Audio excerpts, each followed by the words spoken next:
पुण्यात्मा, इस ज्ञान से आपकी ऐम मिटेगी। ये आपका जो बालकपन है ये दूर हो जाएगा बार बार इस ज्ञान को सुनने से। जिनकी ऐम मिट जाएगी, मिट चुकी है, उनको कितना डर लगेगा इस ज्ञान से। और जो भी बालक हैं वो सत्संग में आ भी रहे हैं, सुन भी रहे हैं, और उनको बुरा भी नहीं लग रहा क्योंकि गुरुजी ज्ञान दे रहे हैं। पर उनके हृदय में यह बात अभी उतरे नहीं। उनके मन में तो और ही टारगेट होता है, गुरुजी कल मिल लेंगे, उनसे यह प्रार्थना करेंगे, ये तकलीफ है, ये अभाव है इस वस्तु का, वो मांगेंगे। कोई बात नहीं, वो तो सुबह याद कर लोगे तो भी याद आ जाएगी। लेकिन अब तो ये याद करो कि हम फंसे कित बैठे हैं, हम कहां से आए थे। हम सतलोक से आए हैं और वहां किसी चीज का अभाव नहीं था, ना कोई टेंशन थी, ना कोई कमी थी किसी वस्तु की, ना शरीर में कष्ट था, ना कोई रोग था, ना मृत्यु होती थी, ना बुढ़ापा आता था, युवा शरीर रहता है। और जिनकी ऐ मिट गई वो तो गदगद हो जाते हैं, सत्संग सुनते हैं और वो केवल आशीर्वाद ही प्राप्त करते हैं। उनको हर तरह से ज्ञान प्राप्त हो जाता है। जो क्रिया हम कर रहे हैं ये शास्त्र अनुकूल है, और इस शास्त्र अनुकूल साधना से हमें मोक्ष तो मिलेगा ही मिलेगा, ये गारंटीड बात है। उनके हृदय में पक्की दस जाएगी। क्योंकि अगर ये कच्चा काम होता तो परमात्मा नहीं बताते आगे। हमने ये विश्वास होना मुश्किल हो रहा है कि सचमुच हम जो साधना कर रहे हैं इससे हम सतलोक चले जाएंगे या वहां सदा के लिए हमारा छुटकारा भी हो जाएगा कि नहीं। हाँ, अर्जुन की ऐ मिट गई, उनका फाइनल हो चुका है कि इससे अलग कोई भगवान नहीं, इससे न्यारा कोई ज्ञान नहीं, और इससे अतिरिक्त कोई समाधान नहीं पृथ्वी पर। तो फिर होया ही पड़ा है, मोक्ष तो होगा ही होगा, लेकिन इसमें मर्यादा, सबसे पहले मर्यादा की आवश्यकता है। जरा सी भी मर्यादा भंग कर दी किसी दिन किसी भी कारण से तो फिर दिक्कत आ जाएगी और घनी आ जाएगी। घनी का मतलब यह है कि जो पुण्य तुमने साधना की मोक्ष हुआ नहीं तो फिर यू काल के हाथों चढ़ जाओगे कि तो स्वर्ग में देवता बना देगा, होगा पुण्य आपका ही। कहीं ब्रह्मा विष्णु महेश की पदवी प्राप्त कर लोगे और कहीं पर राजा बन जाओगे कि तुम प्रधानमंत्री बन जाओगे किसी देश का, कभी मुख्यमंत्री बन जाओगे कि तो अच्छी, फिर कुछ छोटे मोटी पोस्ट अच्छी मिल जाएगी, फिर गधा बन जाओगे।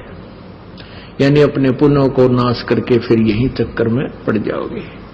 तो परमात्मा हमें ये याद दिलाना चाहते हैं कि जो मनुष्य जीवन तुम्हें मिला है इसको सफल करो और हमारे इस गाइडलाइन को, हमारे द्वारा दिए गए इस ज्ञान को अंतिम समझो। जिनकी ऐ मिट गई है वो फाइनल मान चुके हैं, लेकिन उनको भी सत्संग की आवश्यकता करनी पड़ेगी।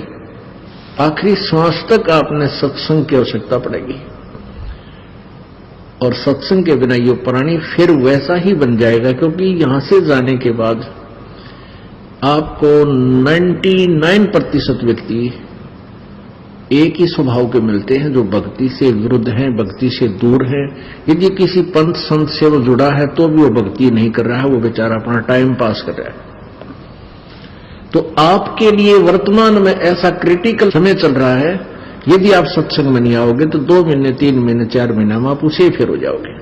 कुछ समय के बाद क्या होगा कि ये ज्ञान पूरी पृथ्वी पर पहुंच जाएगा और सभी एक स्वभाव के व्यक्ति बन जाएंगे जो परमात्मा की भक्ति करें। और कोई 10-20% रहेंगे तो वो आप पर डिमोरलाइज हो जाएंगे।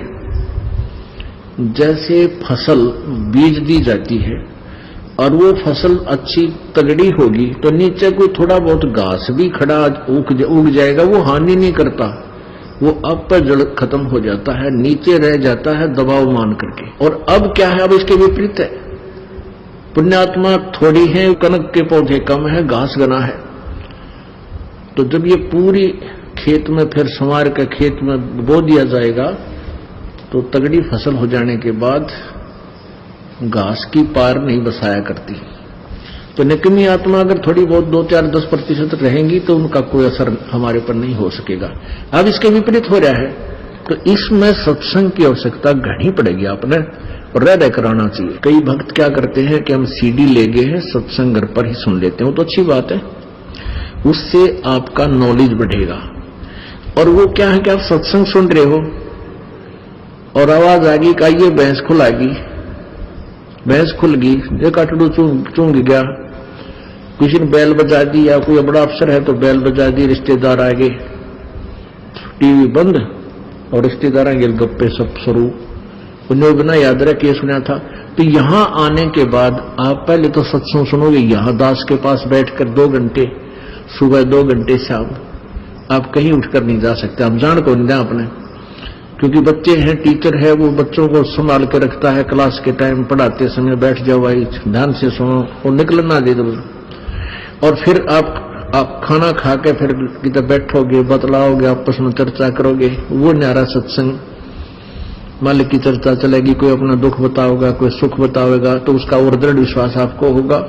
तो इसलिए आपको यहां बुलाया जा रहा है, और इतनी बड़ी व्यवस्था मालिक ने करके दी है अपने बच्चों के लिए। ये इसलिए दी है कि आप यहां आओ, रह कर आओ।